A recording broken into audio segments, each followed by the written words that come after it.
ഈശോ മിശിഹായിക്ക് സ്തുതിയായിരിക്കട്ടെ. ഈശോയിൽ സ്നേഹം വാത്സല്യമുള്ളവരെ, പരിശുദ്ധ കുർബാനയെക്കുറിച്ചും കുമ്പസാരത്തെക്കുറിച്ചുമുള്ള ഈ ഒരു വചന സന്ദേശം ഞാൻ മെയിനായിട്ട് ഉദ്ദേശിച്ചത്, ഈ ദിവസങ്ങളിൽ നമ്മുടെ മക്കൾ പ്രഥമ കുമ്പസാരവും കുർബാനയും സ്വീകരിക്കുന്നുണ്ട്. അവരെ കാറ്റക്കിസം ടീച്ചേഴ്സ് ഒരുക്കുന്നുണ്ട്, മാതാപിതാക്കൾ ഒരുക്കുന്നുണ്ട്. നമ്മൾ ഒരുപാട് ഒരുക്കങ്ങളുണ്ടെങ്കിലും ഞാൻ പലപ്പോഴും കുട്ടികളോട് പല ചോദ്യങ്ങളും ചോദിക്കുമ്പോൾ അവർക്ക് ഉത്തരം നൽകാൻ പറ്റിയിട്ടില്ല. അതുകൊണ്ട് നമുക്ക് നെപ്പോളിയൻ ചക്രവർത്തിയുടെ ഒരു സംഭവത്തിൽ തുടങ്ങാം. നെപ്പോളിയൻ ചക്രവർത്തി പേരുകെട്ട നെപ്പോളിയൻ ബോണപ്പാർട്ട് നമുക്കറിയാം. അദ്ദേഹം ഒരിക്കലൊരു രാജസദസ്സിൽ എല്ലാവരും വിളിച്ചു കൂട്ടി. എന്നിട്ട് അദ്ദേഹം ഒരു ചോദ്യം ചോദിച്ചു. ഈ ചോദ്യത്തിന് മറുപടി പറയുന്നവർക്ക് സമ്മാനം തരാം. രാജാവ് ചോദിച്ചു, എൻ്റെ ജീവിതത്തിലെ ഏറ്റവും പ്രധാനപ്പെട്ട സന്തോഷകരമായ സംഭവം ഏതാണ്? ഒരാൾ പറഞ്ഞു അങ്ങയുടെ ജന്മദിനം, ഒരാൾ പറഞ്ഞു യുദ്ധത്തിൽ വിജയിച്ചത്, മറ്റൊരാൾ പറഞ്ഞു കല്യാണം കഴിച്ചത്, വേറൊരാൾ പറഞ്ഞൊരു കുട്ടിയുണ്ടായത്. എല്ലാവരും ഉത്തരം മുട്ടി. ഇതൊന്നുമല്ല. അവർ പറഞ്ഞു ഞങ്ങൾ പരാജയപ്പെട്ടു.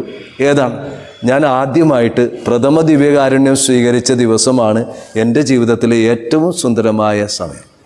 ഞാനൊന്ന് ചോദിച്ചോട്ടെ, ആരാണ് 7-ാം വയസ്സിൽ ദിവ്യകാരുണ്യം സ്വീകരിച്ചത്? ഒരുപാട് വ്യക്തികളുണ്ട്. അതിൽ അറിയപ്പെടുന്ന Dominic Savio, Carlo Acutis, cyber saint, modern saint, കുട്ടികളുടെ സെയിൻറ്റ്. രണ്ടുപേരുടെയും ജീവിതം വളരെ പ്രധാനപ്പെട്ടതാണ്. നന്നേ ചെറുപ്പത്തിൽ തന്നെ വിരൽത്തുമ്പ് പിടിച്ച് ദേവാലയത്തിൽ കുരുന്നായപ്പോൾ തന്നെ പോയിരുന്നു. അതാണ് ഏറ്റവും പ്രധാനപ്പെട്ട കാര്യം. മാതാപിതാക്കൾ ചെറുപ്പത്തിലെ പരിശുദ്ധ കുർബാനയോട് അടുപ്പിച്ചു. ഡൊമിനിക് സാവിയോ 7-ാം വയസ്സിൽ കുർബാന സ്വീകരിക്കുന്നതിന് മുമ്പ് അമ്മയുടെ അടുക്കൽ ചെന്നിട്ട് പറഞ്ഞു, മമ്മി, ഞാൻ എന്തെങ്കിലും തെറ്റും മമ്മിയോട് ചെയ്തിട്ടുണ്ടെങ്കിൽ എന്നോട് ക്ഷമിക്കണം. നിങ്ങൾ ആരെങ്കിലും, നിങ്ങളുടെ പിള്ളേർ ആരെങ്കിലും ഇതുപോലെ ചെയ്തിട്ടുണ്ടോ? ഇല്ലല്ലോ. കാർലോ അക്വിറ്റിസും 4 വയസ്സ് തുടങ്ങി അമ്മമ്മയുടെ കൈപിടിച്ച് ദേവാലയത്തിൽ പോകണേ, അവൻ ഇതുപോലെ തന്നെ ചെയ്തിട്ടുണ്ട്. രണ്ടുപേരും 7-ാം വയസ്സിൽ പരിശുദ്ധ കുർബാന സ്വീകരിച്ച കുട്ടികളാണ്. ഇനി ഡൊമിനിക് സാവിയോയുടെ ചരിത്രം വായിച്ചാൽ കുർബാന സ്വീകരണത്തിന് ശേഷം അവനെടുത്ത തീരുമാനം, ഒന്നാമത്തെ തീരുമാനം ഞായറാഴ്ചയും കടവുള്ള ദിവസം ഒരിക്കലും മുടക്കില്ല. രണ്ടാമത്തെ തീരുമാനം അവനെടുത്തത് മാരകപ്പാവം ഞാൻ ചെയ്യില്ല, പാപത്തേക്കാൾ മരണം. മൂന്നാമത് അവൻ ചെയ്തത് ഈശോയും മാതാവും എൻ്റെ ബെസ്റ്റ് ഫ്രണ്ടായിരിക്കും. ഇതാണ് അവനെടുത്ത തീരുമാനം. അതുകൊണ്ട് ഓർക്കുക, ഈ പ്രഥമ ദിവ്യകാരുണ്യ സ്വീകരണം നടത്തുമ്പോൾ നമ്മൾ പ്രത്യേകിച്ച് ഇങ്ങനെയുള്ള ധാരാളം വിശുദ്ധന്മാർ നമ്മുടെ ജീവിതത്തിലുണ്ട്. കുർബാന കൊണ്ട് മാത്രം ജീവിച്ച വിശുദ്ധന്മാരുണ്ട്. അവർ ആരാണ്? അച്ഛൻ പറഞ്ഞു തരാം. ജോസഫ് കുപ്പർത്തീനോ, ക്ലാര പുണ്യാളത്തി, നിക്ലാസ് ഓഫ് ഫ്ലൂ, നമ്മുടെ സ്വിറ്റ്സർലൻഡിൻ്റെ മധ്യസ്ഥന Niklaus of Flue, Catherine of Siena, Alexandria, Lola, Carlo Acutis, Isidore, ഇവരെല്ലാം ദിവ്യകാരുണ്യം കൊണ്ട് മാത്രം ജീവിച്ച വ്യക്തിയാണ്. അൽമായരുണ്ട്, ഇപ്പോഴും ഉണ്ട്. എനിക്കറിയാവുന്ന ഒരു അൽമായൻ, അദ്ദേഹത്തിൻ്റെ പാട്ട് നിങ്ങൾക്കറിയാം. അദ്ദേഹം നല്ലൊരു ഗായകനാണ്, പാട്ടുകൾ ധാരാളം എഴുതിയിട്ടുണ്ട്. ഒരു ദിവസം ഒരു ധ്യാനഗുരുവിനോടൊപ്പം കോയമ്പത്തൂരേക്ക് യാത്ര ചെയ്തു. കുർബാന മുടങ്ങിപ്പോയി. കുർബാന മുടങ്ങാത്ത ചെറുപ്പക്കാരനാണ്. അവൻ പ്രാതലും കഴിച്ചില്ല, ഉച്ചഭക്ഷണം കഴിച്ചില്ല. കാരണം അവൻ്റെ മെയിൻ ഭക്ഷണം പരിശുദ്ധ കുർബാനയാണ്. അപ്പോൾ അവനോട് വീട്ടമ്മ ചോദിച്ചു, നീ എന്താ സങ്കടപ്പെട്ടിരിക്കുന്നത്? അവൻ പറഞ്ഞു, എനിക്ക് കുർബാന മുടങ്ങിപ്പോയി. അപ്പോൾ വീട്ടമ്മ പറഞ്ഞു, ഇവിടെ കുർബാന പുസ്തകമുണ്ട്, ഓസ്തിയുണ്ട്, വീഞ്ഞുണ്ട്, കാസവിലാസയുണ്ട്, അച്ഛനോട് ചോദിക്ക്. അച്ഛനോട് ചോദിച്ചപ്പോൾ അച്ഛൻ അവന് വേണ്ടി അന്നൊരു കുർബാന അർപ്പിച്ചു. ആ സന്തോഷത്തോടെ അവൻ ടെറസിൻ്റെ മുകളിൽ പോയി എഴുതിയ പാട്ടാണ്, ഒന്നു വിളിച്ചാൽ ഓടി എൻ്റെ അരികിലെത്തും, ഒന്ന് സ്തുതിച്ചാൽ അവൻ എൻ്റെ കൂടെ എത്തും. മനോഹരമായ പാട്ട്, അത് നിങ്ങൾക്കറിയാം. അപ്പം ഇതുപോലെ വേറൊരു വ്യക്തിയെ എനിക്കറിയാം, പേര് ഞാൻ പറയുന്നില്ല. അദ്ദേഹത്തിന് പറയുന്നത് ഇഷ്ടമല്ല. അദ്ദേഹവും കുർബാന കൊണ്ട് മാത്രം ജീവിക്കുന്ന വ്യക്തികൾ ഇന്നുമുണ്ട്. കുർബാന മുടക്കാത്തവരുണ്ട്. പക്ഷേ നിർഭാഗ്യം എന്ന് പറയട്ടെ, ഇന്ന് പ്രഥമ ദിവ്യകാരുണ്യം സ്വീകരിച്ച പിള്ളേർ പോലും പള്ളിയിൽ വരുന്നില്ല. ഞാൻ ഈ ദിവസങ്ങളിൽ തിരുവല്ല, തിരുവനന്തപുരം, കൊല്ലം, വരാപ്പുഴ അതിരൂപത, ആലപ്പുഴ രൂപതയിലൊക്കെ ധ്യാനിപ്പിച്ചപ്പോൾ പള്ളിയിൽ ധ്യാനത്തിന് കുട്ടികളെ കാണുന്നില്ല, യുവതി യുവാക്കളെ കാണുന്നില്ല. പലരും കുർബാനയ്ക്ക് വരാതായി. എല്ലാവരും ഇപ്പോൾ ഓൺലൈനായിട്ട് മാറിയിട്ടുണ്ട്. അതുകൊണ്ട് ഈ പ്രഥമ ദിവ്യകാരുണ്യം സ്വീകരിക്കുന്ന അവസരത്തിൽ ഞാൻ എന്താണ് കുമ്പസാരം, എന്താണ് കുർബാന എന്ന് പറയാം. ആദ്യം കുമ്പസാരത്തെക്കുറിച്ച് പഠിപ്പിക്കണം. കുമ്പസാരത്തെക്കുറിച്ച് പഠിപ്പിക്കണം. കുമ്പസാരത്തിന് വേണ്ട കാര്യങ്ങളൊക്കെ കാണാപ്പാഠം പഠിക്കുന്നുണ്ടെങ്കിലും സിമ്പിളായിട്ട് പറഞ്ഞു കൊടുക്കണം. വൈദ്യനോടും വൈദികനോടും സത്യമേ പറയാവൂ. നമ്മൾ ഒരു ഡോക്ടറിൻ്റെ അടുക്കൽ പോകുമ്പോൾ മക്കളെ നമ്മളെന്താ ചെയ്യുന്നത്? വാരി വലിച്ചു പറയോ? ഇല്ല.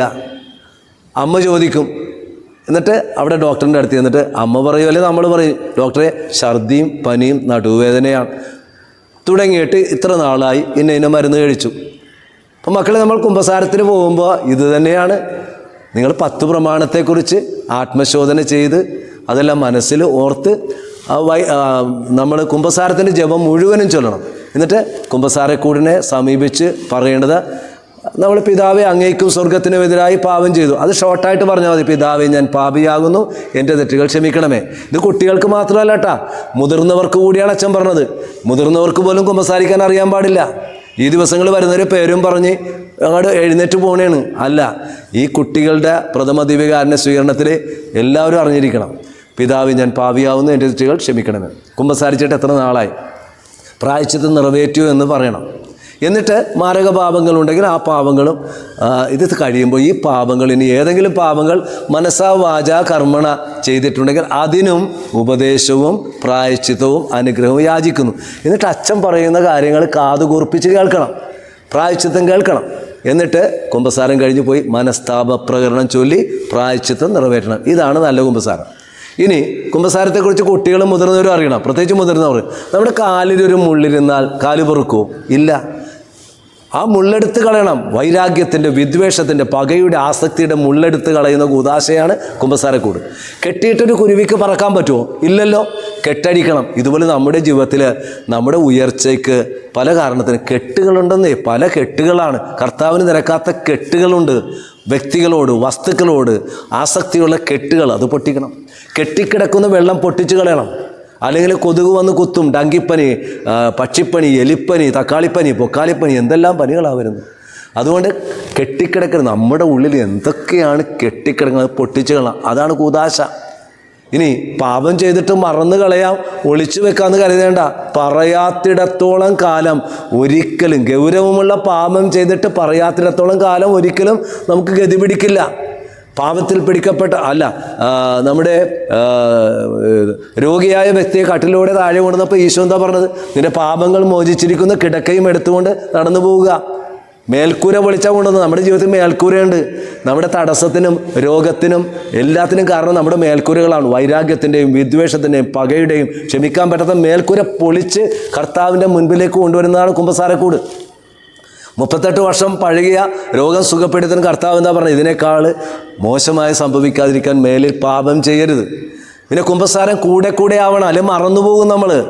പണ്ട് ആണ്ടിലൊരിക്കലെങ്കിലും പെസഹാക്കാലത്തും കുമ്പസാരിച്ചാൽ മതി. അത് പണ്ടാണ്. അത് പ്രീ വാറ്റിക്കനാണ്. ഇപ്പോൾ വാറ്റിക്കൻ എല്ലാം കഴിഞ്ഞു. കൂടെ കുമ്പസാരിക്കണം. അതാണ് ഒരു കുമ്പസാരത്തിൽ നിന്നും കത്തോലിക്ക സഭയുടെ മതബോധന ഗ്രന്ഥം അനുസരിച്ച് വായിക്കണം കേട്ടോ, പറഞ്ഞു കൊടുക്കണം. 15 കൗദാശിക ഫലമാണ് ഒരു കുമ്പസാരത്തിൽ. ഇത് കാറ്റഗിസം ടീച്ചേഴ്സ് പഠിപ്പിച്ചു കൊടുക്കണം. ഇതൊന്നും പഠിപ്പിക്കുന്നില്ല, വെറുതെ അങ്ങ് നമസ്കാരം പഠിച്ചു പോവുകയാണ്. അതുകൊണ്ട് അച്ഛൻ ഈ പറയുന്ന പ്രസംഗം കുട്ടികൾക്കല്ല, കാറ്റഗിസം ടീച്ചേഴ്സിനും മാതാപിതാക്കളും പഠിപ്പിക്കണം. നിങ്ങളും അറിഞ്ഞിരിക്കണം. ആദ്യം നിങ്ങൾ നിങ്ങളുടെ ജീവിതത്തിലേക്ക് പ്രാവർത്തികമാക്കണം. അപ്പോൾ കുമ്പസാരം എന്ന കൂദാശ അത് കുളിർമയുടെ കൂദാശയാണ്. നമ്മുടെ 15കാരൻ സൈബർ സെയിൻറ്റ് കാർലോ അക്വിറ്റീസ് പറഞ്ഞെന്താണ്? കെട്ടിപ്പിടിക്കാനൊരു സക്രാരിയും പൊട്ടിക്കരയാനൊരു കുമ്പസാരക്കുരു ഉണ്ടെങ്കിൽ ആർക്കും വിശുദ്ധനാകാം. അവൻ ഇന്നത്തെ കുട്ടികൾക്കും യുവതിയുവാക്കൾക്കും മാതൃകയാണ്. കൂളിംഗ് ഗ്ലാസ് ഉപയോഗിക്കും, അവൻ ജീൻസ് ധരിക്കും, അവൻ ഡാൻസിന് പോകും, പാർട്ടിക്ക് പോകും, സിനിമ കാണാൻ പോകും, ഇങ്ങനെ എല്ലാത്തിനും പോയി. അവൻ മൊബൈൽ ഫോൺ, അവന് വാട്സപ്പുണ്ട്, ട്വിറ്ററുണ്ട്, അവന് ഇൻ്റർനെറ്റുണ്ട്. ഇത് ഉപയോഗിച്ചുകൊണ്ട് അവൻ എന്താ ചെയ്തത്? അതൊന്നും തെറ്റൊന്നുമല്ല. നല്ല രീതിയിൽ അവൻ ദിവ്യകാരുണ്യ ഭക്തി പ്രചരിപ്പിച്ചു. അവൻ കോടീശ്വരൻ്റെ മകനാണെങ്കിൽ സിമ്പിൾ ലൈഫാണ്. പാവങ്ങളെ സഹായിക്കും, പാർട്ട് ടൈം വർക്ക് ചെയ്ത്. അവൻ ദിവ്യകാരുണ്യ അത്ഭുതങ്ങൾ കണ്ടിട്ട് അതെല്ലാം പകർത്തിയെടുത്ത് ഇൻ്റർനെറ്റിൽ വെബ്സൈറ്റ് ഉണ്ടാക്കി പല രാജ്യങ്ങളും അവൻ പ്രചരിപ്പിക്കാൻ പറ്റില്ലെങ്കിൽ നന്നായി ഒന്ന് ജീവിക്കാനായിട്ട് പരിശ്രമിക്കും. ഇനി കുമ്പസാരക്കൂടെന്ന് പറഞ്ഞ എന്താണ്? യാക്കോബിൻ്റെ കിണറാണ്. നട്ടുച്ച നേരത്ത് കിണറിൻ്റെ തീരത്ത് വന്നില്ലേ? അതായത് ഇന്നും നമ്മൾ സമീപിക്കേണ്ട യാക്കോബിൻ്റെ കിണറാണ് കുമ്പസാരക്കൂട്. കള്ളക്കുമ്പസാരത്തിൻ്റെ മധ്യസ്ഥയാണ് സമറിയാക്കാരി. അവൾ കള്ളക്കുമ്പസാരം നടത്തി, മറച്ചു വെച്ചു. അപ്പോഴാണ് കർത്താവ് പറഞ്ഞത്, നിനക്ക് 5 ഭർത്താക്കന്മാരുണ്ടായിരുന്നു, ഇപ്പോൾ നിൻ്റെ ഭർത്താവല്ല. എന്താണ് ഈ 5 ഭർത്താക്കന്മാർ? കുട്ടികൾക്കും മുതിർന്നവർക്കും ടീച്ചേഴ്സിനും എല്ലാവർക്കും ഉണ്ട്. 5 ഇന്ദ്രിയങ്ങളാണ്. കണ്ണുകൊണ്ട്, കാതുകൊണ്ട്, മൂക്കുകൊണ്ട്, നാക്കുകൊണ്ട്, തൊക്കുകൊണ്ട് ചെയ്യുന്ന തെറ്റുകളാണ്. അതിനെക്കുറിച്ച് പഠിപ്പിക്കണം പിള്ളേരാ. ഇന്ന് കയ്യിലിരിക്കണം മൊബൈൽ ഫോൺ 2 ഭർത്താക്കന്മാരാണ്, കണ്ണും കാതും കൊണ്ട് നടക്കുന്ന കാര്യങ്ങളാണ്. ഇത് മനസ്സിലാക്കി കൊടുക്കണം. നമ്മൾ കയറേണ്ട സിക്കമൂർ മരമാണ് കുമ്പസാരക്കൂട്. സക്കയൂസ് താഴെ ഇറങ്ങി, അവൻ്റെ കുടുംബം രക്ഷപ്പെട്ടു. നേർച്ചക്കടം, ഉത്തരിപ്പ് കടമൊക്കെ വീട്ടണം. ഇതാണ് കുമ്പസാരത്തെക്കുറിച്ച് പറയാനുള്ളത്. അപ്പോൾ നമ്മൾ കുമ്പസാരിക്കാനായിട്ട് പോകുമ്പോൾ പറയേണ്ട കാര്യങ്ങൾ: പിതാവേ, ഞാൻ പാപിയാകുന്നു, എൻ്റെ തെറ്റുകൾ ക്ഷമിക്കണമേ. കുമ്പസാരിച്ചിട്ട് എത്ര നാളായി, പരിഹാരം നിറവേറ്റിയില്ലെന്ന് പറയണം. കുമ്പസാരിച്ചിട്ട് ഈ പാപങ്ങളും ഇനി ഏതെങ്കിലും പാപങ്ങൾ മനസ്സാ വാചാ കർമ്മണ ചെയ്തിട്ടുണ്ടെങ്കിൽ അതിന് ഉപദേശവും അനുഗ്രഹവും പ്രായശ്ചിത്തവും യാചിക്കുന്നു. എന്നിട്ട് ബ്ലെസ്സിങ് മേടിച്ച് മനസ്സാപ്രം ചൊല്ലാം. ഇനി കുർബാനയിലേക്ക് പോകാം. കുർബാനയെക്കുറിച്ച് നിങ്ങൾ ഒരുപാട് പഠിക്കുന്നുണ്ട്. ഞാൻ നിർവചനമല്ല, പ്രാക്ടിക്കലാണ്. അതായത് കുർബാന എന്ന് പറയുന്നത് ഈശോയുടെ ജനന മരണ ഉദ്ധാന രഹസ്യമാണ്. ഞാൻ നിങ്ങളുടെ മുൻപിലേക്ക് സിമ്പിളായിട്ട് പറഞ്ഞുതരാം. ഇത് കാറ്റഗിസം ടീച്ചേഴ്സ് പറഞ്ഞു കൊടുക്കണം, മാതാപിതാക്കൾ പറഞ്ഞു കൊടുക്കണം, നിങ്ങൾ അറിഞ്ഞിരിക്കണം. നമ്മുടെ വീട്ടിലെ ഒരു അപ്പൻ്റെ 70ാം പിറന്നാൾ സങ്കല്പിക്കുക. നിങ്ങളുടെ ഇടവകയിൽ നല്ലൊരു അപ്പൻ, നല്ലൊരു തറവാട്, 5 മക്കൾ, അപ്പൻ്റെ 70ാം പിറന്നാൾ. ഇളയവൻ തറവാട്ടിലാണ്. അപ്പൻ പറഞ്ഞു, മോനെ, അടുത്ത മെയ് 1-ാം തീയതി എൻ്റെ 70ാം പിറന്നാളാണ്. അവൻ പറഞ്ഞു, അപ്പച്ച, ഇത് നല്ലൊരു ആഘോഷമാക്കണം. ഞാൻ ചേട്ടന്മാരോട് പറയട്ടെ? വേണ്ട, അവരെല്ലാം കല്യാണം കഴിച്ച് മാറി താമസിക്കാൻ. അപ്പം വിളിച്ചു പറഞ്ഞു. അവരെല്ലാം അന്ന് തന്നെ വന്നു. എന്നിട്ട് അവർ പ്ലാൻ ചെയ്തു. 5 പേരും ആഘോഷത്തിൻ്റെ 5 കാര്യങ്ങൾ അവർ ഏറ്റെടുത്തിട്ട് അപ്പനെ സമീപിച്ചു. പറഞ്ഞു, അപ്പ, ഇതാണ് പരിപാടി. മെയ് 1 തൊഴിലാളി ദിനമാണ്, അന്ന് ഹോളിഡേ ആണ്, എല്ലാവരും ഉണ്ടാകും. അഭിയൊന്ന പിതാവ് കുർബാന അർപ്പിക്കും. ഇങ്ങനെയാണ്, ഇന്ന ഹോള് AC റൂം ഞങ്ങൾ പ്ലാൻ ചെയ്തിട്ടുണ്ട്. അപ്പം പറഞ്ഞു, ഓക്കെ, നിങ്ങളുടെ ഇഷ്ടം. ഇനി മെയ് 1-നാണ് അപ്പൻ്റെ പിറന്നാളെങ്കിൽ മക്കളെ പോരും. തലേ ദിവസം വരും. എങ്ങനെ വരും? കാറിൽ വരും, കയ്യിൽ സമ്മാനമുണ്ടാകും. എന്നിട്ട് അവരെന്താ ചെയ്ത? മുറ്റത്ത് നിൽക്കുകയല്ല, അവർ അപ്പൻ്റെ മുറിയിലേക്ക് പോകും. അവിടെ ചെന്ന് സ്തുതി പറയും. അപ്പോൾ അപ്പൻ ചോദിക്കും, മക്കളെ സുഖമാണ്? അവിടുത്തെ വിശേഷങ്ങളെല്ലാം, വിദേശത്ത് പോയിട്ടുള്ളവർ, ആസ്പത്രി കിടക്കുന്നവർ, ജോലിക്ക് പോയിട്ടുള്ളവർ, എല്ലാത്തിനെക്കുറിച്ച് അപ്പൻ ചോദിക്കുമ്പോൾ അവർ ഞെട്ടിപ്പോണേൻ. ഓ ദൈവമേ, അപ്പൻ ഇതെല്ലാം ഓർത്തിരിക്കുന്നല്ലോ. അപ്പോൾ അവരുടെ ഉള്ളിലൊരു വൈക്ലഭ്യം. കാരണം അപ്പൻ സ്വത്ത് ഭാഗിച്ചപ്പോൾ ചിലർക്ക് നാഷണൽ ഹൈവേയുടെ അടുത്ത് കിട്ടിയിട്ടുണ്ട്, കണ്ണായ സ്ഥലത്ത്, ചിലർക്ക് ഉള്ളിലേക്കാണ്. അതുകൊണ്ട് തന്നെ അണ്ടിയോട് അടുക്കുമ്പോഴാണല്ലോ പുളി. ചില മക്കൾക്ക് അപ്പനോട് അല്പം നീരസമുണ്ട്. അതുകൊണ്ട് അറിയാതെ പറഞ്ഞു പോയി, അപ്പാ, അപ്പൻ്റെ ജീവിതത്തിൽ ഞങ്ങൾ കല്യാണം കഴിക്കുന്നതിന് മുൻപോ അതിന് ശേഷവും ഏതെങ്കിലും വിധത്തിൽ അപ്പനെ വേദനിപ്പിച്ചിട്ട് ഞങ്ങളോട് ക്ഷമിക്കണം. അപ്പം പറഞ്ഞു, മക്കളെ, എൻ്റെ മനസ്സിൽ അങ്ങനെ തോന്നിയിട്ടില്ല. ഏതായാലും നിങ്ങൾ നിഷ്കളങ്കതയോടെ എല്ലാം പറഞ്ഞില്ലേ, അതങ്ങ് മറന്നു കളയുക. പ്രശ്നമില്ലാത്ത വല്ലവരും ഉണ്ടോ? അതുകൊണ്ട് നമുക്ക് മറക്കാം, പൊറുക്കാം, ക്ഷമിക്കാം. അപ്പൻ പറഞ്ഞു, നമുക്ക് സ്നേഹിക്കാം. അങ്ങനെ ഇതാ ജന്മദിനമായി പള്ളിയിൽ കുർബാന എല്ലാം കഴിഞ്ഞ് വിരുന്നനുഭവിച്ച് എല്ലാവരും വിഷ് ചെയ്ത് പോയി കഴിഞ്ഞപ്പോൾ അപ്പം പറഞ്ഞു, മക്കളെ വാ, മേശയ്ക്ക് നമുക്ക് ഒരുമിച്ച് കൂടാം. അപ്പം പറഞ്ഞു, എനിക്ക് തൃപ്തിയായി. എൻ്റെ ജീവിതത്തിൽ മറക്കാൻ പറ്റാത്ത ഒരു സംഭവമാണ്. കാര്യം എൻ്റെ ജീവിതത്തിൽ പല സംഭവങ്ങളും, പക്ഷേ ഇതുപോലത്തെ ഒരു സംഭവം ഉണ്ടായിട്ടില്ല കേട്ടോ. ഒത്തിരി സന്തോഷം. അതുകൊണ്ട് അപ്പച്ചിക്കൊരു ആഗ്രഹമുണ്ട്. ഇത് നമുക്ക് ലോക അവസാനം വരെ തലമുറയായിട്ട് തുടരണം. അങ്ങനെ ആ തറവാട്ടിൽ ഇത് ഓർമ്മയായി എന്നും തുടരുകയാണ്. നമുക്ക് അന്ത്യത്താഴത്തിലേക്ക് പോകാം. ഈശോ 3 വർഷം കൊണ്ടു നടന്ന തൻ്റെ പ്രിയപ്പെട്ട 12 പേരെ മേശയ്ക്ക് ചുറ്റും ഒരുമിച്ച് കൂട്ടി. അവിടെ കാല് കഴുകി, അവർക്ക് അപ്പമെടുത്ത് വാഴ്ത്തി നൽകി, വീഞ്ഞെടുത്ത് നൽകിയിട്ട് പറഞ്ഞു, ഇതെൻ്റെ ഓർമ്മയ്ക്കായി ചെയ്യുവിൻ. അതല്ലേ പരിശുദ്ധ കുർബാന. പരിശുദ്ധ കുർബാന 11 ഓർമ്മയാണ്. കടന്നുപോയതിൻ്റെ, മനുഷ്യരൂപം എടുത്തതിൻ്റെ, വാഴ്ത്തിയതിൻ്റെ, മുറിച്ചതിൻ്റെ, നൽകിയതിൻ്റെ, സേവനത്തിൻ്റെ, സ്നേഹത്തിൻ്റെ, ഉടമ്പടിയുടെ, പാപമോചനത്തിൻ്റെ, വീണ്ടും വരുന്നതിൻ്റെ ഓർമ്മയാണ്. ഇത് ഇനി കുർബാനയുമായെന്ന് അപ്ലൈ ചെയ്ത് അപ്പൻ്റെ പിറന്നാൾ, യേശുവിൻ്റെ പിറന്നാൾ, ജനന മരണ ഉദ്ധാനം, ഇത് തന്നെയല്ലേ. അപ്പോൾ നമ്മൾ കുർബാനയ്ക്ക് വരുമ്പോൾ എന്ത് ചെയ്യണം? നേരത്തെ വരണം. അതിനു വേണ്ടിയാണ് തലേ ദിവസം വരണ്ട, നേരത്തെ വരണം. 1-ാം മണി, 2-ാം മണി, 3-ാം മണി, അകന്ന ഒരുക്കം, അടുത്ത ഒരുക്കം, ഏറ്റവും അടുത്ത ഒരുക്കം. ഇനി അപ്പൻ്റെ മക്കൾ അപ്പൻ്റെ മുറിയിലേക്കല്ലേ വരേണ്ടത്? പള്ളിമുറ്റത്ത് നിൽക്കുമോ? വർത്താനം പറഞ്ഞ് നിൽക്കുമോ? പള്ളിയുടെ അകത്ത് കയറിയിട്ട്, സക്രാരി കയറിയിട്ട് ഈശോയ്ക്ക് സ്തുതി പറയും. ഈശോയ്ക്ക് സ്തുതി പറയും. എല്ലാവരും വന്നു കഴിയുമ്പോഴല്ലേ ആഘോഷം. ഇപ്പോൾ എല്ലാവരും പള്ളിയുടെ അകത്തായി കഴിയുമ്പോൾ സ്തുതി, അതാണ് പ്രവേശനഗാനം. പ്രവേശനഗാനം സ്തുതിപ്പാണത്. അപ്പോൾ അപ്പൻ ചോദിക്കും, നമ്മുടെ കർത്താവായ യേശുക്രിസ്തുവിൻ്റെ കൃപയും പിതാവായ ദൈവത്തിൻ്റെ സ്നേഹവും പരിശുദ്ധാത്മാവിൻ്റെ സംസർഗവും നിങ്ങളോടുകൂടെ. അപ്പൻ ചോദിക്കണേ, മക്കളെ സുഖമാണോ? അപ്പോൾ മക്കൾ പറഞ്ഞാണ്, അത്രയ്ക്ക് നല്ല സുഖമല്ല. അതാണ് കുമ്പസാരത്തിൻ്റെ ജപം. സർവശക്തനായ ദൈവത്തോടും സഹോദരൻ നിങ്ങളോടും ഞാൻ ഏറ്റുപറയുന്നു, എന്തെന്നാൽ വിചാരത്താലും വാക്കാലും പ്രവൃത്തിയാലും ഉപേക്ഷയാലും വളരെയേറെ പാപം ചെയ്തു പോയി എൻ്റെ വിഴയടിക്കുന്നത്. അപ്പോൾ അപ്പൻ പറയും, മക്കളെ സാരമില്ല മക്കളെ, അതിനുള്ള ഉപദേശമാണ് ഓരോ ദിവസവും പഴയ നിയമത്തിൽ നിന്നും സങ്കീർത്തനത്തിൽ നിന്നും സുവിശേഷത്തിൽ നിന്നും നമ്മൾ കേൾക്കുന്ന വായന. അതിൻ്റെ സംഗ്രഹം എന്താണ്? ഇതാണ് എൻ്റെ കൽപ്പന, ഞാൻ നിങ്ങളെ സ്നേഹിച്ചതുപോലെ നിങ്ങളും പരസ്പരം സ്നേഹിക്കുവിൻ. മറ്റുള്ളവർ നിങ്ങളോട് എപ്രകാരം പ്രവർത്തിക്കണമെന്ന് അപ്രകാരം പ്രവർത്തിക്കുവിൻ. മറ്റുള്ളവരെ ശ്രേഷ്ഠരായിട്ട് അംഗീകരിക്കുവിൻ. ഇതല്ലേ രത്നച്ചുരുക്കം. ഇനി അപ്പന് നമുക്ക് കാഴ്ച സമ്മാനം കൊടുക്കൂലേ? കാഴ്ച അർപ്പണ കർമ്മം. അപ്പന് കൊടുക്കുന്ന കാഴ്ച എന്താണ്? അവിടെ ഓസ്തിയും വീഞ്ഞും. അതൊരു കൂട്ടായ്മയുടെ പ്രതീകമാണ്. എങ്ങനെ ഓസ്തി ഉണ്ടായി? വടക്കേ ഇന്ത്യയിൽ വാരി വിതറിയ ഗോതമ്പ് മണിയല്ലേ, അത് മുളച്ച് പൊങ്ങി കതിരായി അത് കൊയ്ത് കൊണ്ടുവന്ന് എത്രയോ ആൾക്കാർ വഴിയാണ് നമുക്ക് ഓസ്തി വന്നത്. മുന്തിരിച്ചാറും അങ്ങനെയല്ലേ. അതുപോലെ ഞായറാഴ്ചയിലും ഒക്കെ എടുക്കുന്ന കാഴ്ച. ഈ കാഴ്ച എന്ന് പറയണത് എൻ്റെ ജീവാംശം, സമയാംശം, സ്നേഹാംശമാണ് മക്കളെ. അതൊരു ഓഹരിയാണ്. ഞായറാഴ്ച കൊണ്ടുവന്ന് അപ്പന് കൊടുക്കണ തറവാട്ടിൻ്റെ മെയിൻ്റനൻസ്, ഈ ജനറേറ്റർ വർക്ക് ചെയ്യണ്ടേ, കറണ്ട്, ഈ ഫാൻ കറങ്ങണ്ടേ, ഇതെല്ലാം പെയിൻറ്റ് ചെയ്യണ്ടേ, അതിന് ഞാൻ കൊടുക്കുന്ന അപ്പന് കൊടുക്കണ സമ്മാനമാണ്. ഇനി പരിശുദ്ധൻ എന്താണ്? അതൊരു സ്തുതിഗീതമാണ്. Happy birthday to you എന്ന് നമ്മൾ പാടില്ലേ കേക്ക് മുറിക്കുമ്പോൾ? ഇതുപോലെ എൻ്റെ അപ്പന് കൊടുക്കുന്ന ആശംസയാണ്, ബർത്ത്ഡേ ഗ്രീറ്റിങ്സ് തന്നെയാണ് ഈ പരിശുദ്ധൻ. പിന്നീട് കുർബാനയ്ക്ക് നമ്മൾ വിരുന്ന്, വീട്ടിൽ ഈ കുർബാന കഴിയുമ്പോൾ എന്താണ്? സ്നേഹവിരുന്ന്. അവിടെ ഡിഷായിരിക്കാം, ചില്ലി ചിക്കൻ ആകാം, ഫ്രൈഡ് റൈസ് ആകാം, ബിരിയാണി ആകാം. അങ്ങനെ നമ്മളെല്ലാവരും കഴിക്കുന്നു. പള്ളിയിൽ വരുന്ന നമ്മളെല്ലാവരും ഒരേ ഓസ്തി, ഒരേ അപ്പം. അപ്പോൾ ചിലർ ചോദിക്കും, ഞങ്ങൾക്ക് എന്താ വീഞ്ഞ് വരാത്തത്? കാരണം പ്രാക്ടിക്കലായിട്ട് ഡിഫിക്കൽട്ടി ഉണ്ട്, അതുകൊണ്ടാണ്. അതേസമയം ദൈവശാസ്ത്രപരമായിട്ട് ഓസ്തിയിൽ അത് ശരീരമല്ല, അതിൽ രക്തമുണ്ട്. പിന്നെ നിങ്ങൾ പ്രഥമ ദീപികാരൻ്റെ സ്വീകരണത്തിന് നിങ്ങൾക്ക് ഓസ്തിയും വീഞ്ഞും തരും. അതാണ് കാര്യം. ഇനി വേറൊരു കാര്യമുണ്ട് കേട്ടോ.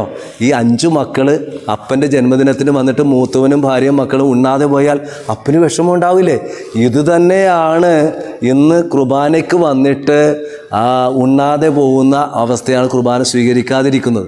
ഇനി അപ്പൻ അവസാനം പറഞ്ഞാണ്, മക്കളെ പോയിട്ട് ദിവ്യകാരുണ്യം ജീവകാരുണ്യമായിട്ട് മാറട്ടെ. കുർബാന തീരണില്ല, തുടരുന്നതാണ്. അതായത് അമ്മമാർ അടുക്കളയിലേക്ക് പോകുമ്പോൾ അപ്പനും മക്കൾക്കും വേണ്ടി കുർബാന ബലിജീവിതം തുടരുകയാണ്. അപ്പച്ചന്മാർ ജോലിക്ക് പോകുമ്പോൾ ഭാര്യയ്ക്കും മക്കൾക്കും വേണ്ടി ബലിജീവിതം തുടരുകയാണ്. മക്കളെ നന്നായിട്ട് പഠിച്ച് A+ മേടിക്കുമ്പോൾ കുർബാന തുടരുകയാണ്. ഇതാണ് പരിശുദ്ധ കുർബാനയെക്കുറിച്ചുള്ള മനോഹരമായ കൺസെപ്റ്റ്. ഇനി കുറേ കാര്യങ്ങളോടുകൂടി അച്ഛൻ നിങ്ങളെ ഓർമ്മപ്പെടുത്താം. പ്രത്യേകിച്ച് നമ്മൾ കുർബാനയ്ക്ക് വരുമ്പോൾ ധരിക്കേണ്ട ഡ്രസ്സ്, നമ്മൾ മോശമായ ഡ്രസ്സ്, കീറിയ പാൻസ്, ഇപ്പോൾ ബഗേഴ്സ് ജീൻസ്, ഇതൊന്നും ഇട്ട് പള്ളി വരരുത്. അതുപോലെ ശരീരത്തിന് ചേരാത്ത വസ്ത്രങ്ങൾ, മറ്റുള്ളവർക്ക് ഉതപ്പ് കൊടുക്കുന്ന വസ്ത്രം ധരിക്കരുത്. രണ്ടാമത്തെ കാര്യം, നമ്മൾ പള്ളിയുടെ അകത്ത് കയറണം. ഞാൻ കണ്ടിട്ടുണ്ട് നല്ലൊരു ശതമാനം നമ്മുടെ അപ്പച്ചന്മാരും പിള്ളേരുമായിട്ട് പുറത്തിരുന്ന് വട്ടക്കല്ലിരുന്ന് വർത്തമാനം പറയും, മൊബൈൽ ഫോൺ നോക്കുന്ന ആൾക്കാരുണ്ട്. അത് തെറ്റാണ്. നിങ്ങൾ കുർബാനയിൽ പങ്കെടുക്കുന്നില്ല, നിങ്ങൾ കുർബാന കാണാൻ വേണ്ടി പോകുന്ന പറഞ്ഞാൽ കാണലല്ല, ബലി അർപ്പണമായിട്ട് മാറണം. പള്ളിയുടെ അകത്ത് കയറണം, അപ്പൻ്റെ മുറിയിൽ കയറണം. അടുത്തത്, കുർബാന സ്വീകരിക്കുമ്പോൾ പെൺകുട്ടികൾ നമ്മുടെ നെറ്റിടണം. ഇന്ന് പലരും നെറ്റ് ഇടാതെ പോകുന്ന വ്യക്തികളുണ്ട്. മദ്യപിച്ചുകൊണ്ടോ ഉപവസിക്കാതെ കുർബാന സ്വീകരിക്കാൻ പാടില്ല. എത്ര പ്രാവശ്യം കുർബാന സ്വീകരിക്കാം? ഒറ്റ പ്രാവശ്യമാണ്. പക്ഷേ പ്രത്യേക സന്ദർഭങ്ങളിൽ, ഇപ്പോൾ പ്രഥമ ദിവ്യകാരുണ്യ സ്വീകരണം, ഒപ്രീശുമ, കല്യാണം, ആണ്ട്, ഓർഡിനേഷൻ, പ്രത്യേക സമയത്ത് നമുക്ക് കുർബാന സ്വീകരിക്കാം ഒരുങ്ങിയിട്ടുണ്ടെങ്കിൽ. പിന്നെ പകുതി വന്നിട്ട് കുർബാന സ്വീകരിക്കരുത്, അപൂർണമാണ്. അപൂർണമായ കുർബാന സ്വീകരിച്ചാൽ യൂദാസിലേക്ക് സാത്താനാണ് കയറിയത്. അയോഗ്യതയുള്ള കുർബാന സ്വീകരിക്കരുത്. ഇത് വളരെ പ്രധാനപ്പെട്ട കാര്യമാണ്, നമ്മൾ ശ്രദ്ധിക്കേണ്ട വലിയ കാര്യമാണ്. ഇനി വീട്ടിൽ പ്രഥമ ദിവ്യകാരുണ്യ രോഗികൾക്ക് കുർബാന കൊണ്ടുവരുമ്പോൾ നൈറ്റ് കൊടുത്ത് നിൽക്കരുത്.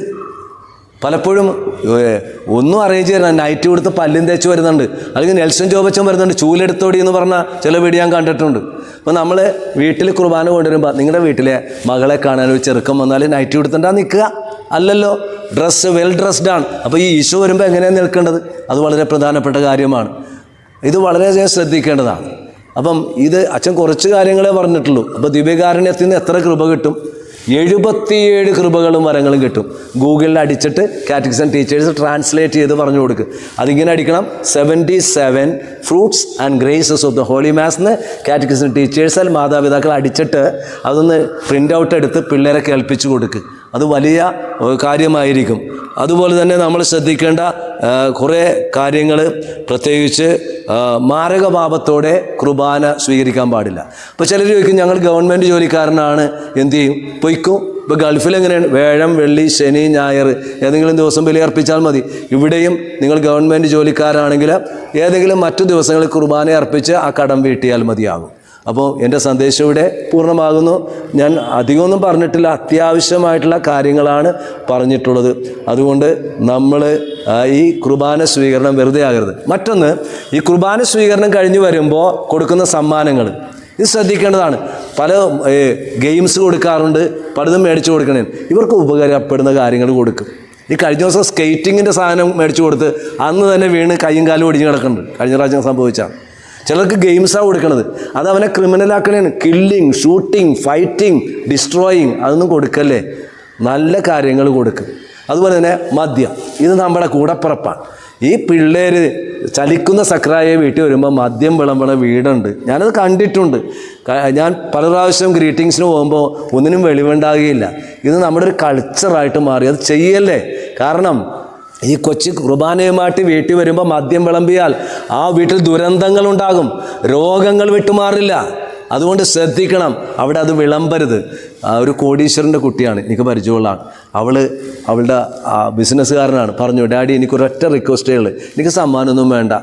ഡാഡി, നിങ്ങൾ മദ്യം മേടിക്കാൻ പോണ പൈസ കൊണ്ട് നമുക്ക് എൻ്റെ പ്രായം അനുസരിച്ച് അത്രയും മക്കൾക്ക് നമുക്ക് സമ്മാനം കൊടുക്കാം. അയാൾ മദ്യം വിളമ്പിയില്ല, സമ്മാനം മേടിച്ചു കൊടുത്തു. ഇതൊക്കെ നമുക്ക് ചെയ്യാവുന്ന കാര്യമാണ്. അതുകൊണ്ട് ഞാനൊന്ന് ക്രോഡീകരിച്ചോട്ടെ. ഇത് സ്പെഷ്യലായിട്ട് ഞാൻ ചെയ്തതാണ്. ഇത് ദീപകാരണം സ്വീകരിക്കാൻ പോകുന്ന മക്കൾക്ക് കുമ്പസാരത്തിനും കുർബാനയ്ക്കും ഉപകരിക്കും. കൂടാതെ 1 വർഷത്തോളം മാതാപിതാക്കൾ ഇവരെ ഒന്ന് ട്രെയിൻ ചെയ്യണം. അവരുടെ ഈ നമസ്കാരങ്ങളൊക്കെ ഒന്ന് ചൊല്ലിക്കേൽപ്പിക്കണം, അവരെ സഹായിക്കുകയും ചെയ്യണം.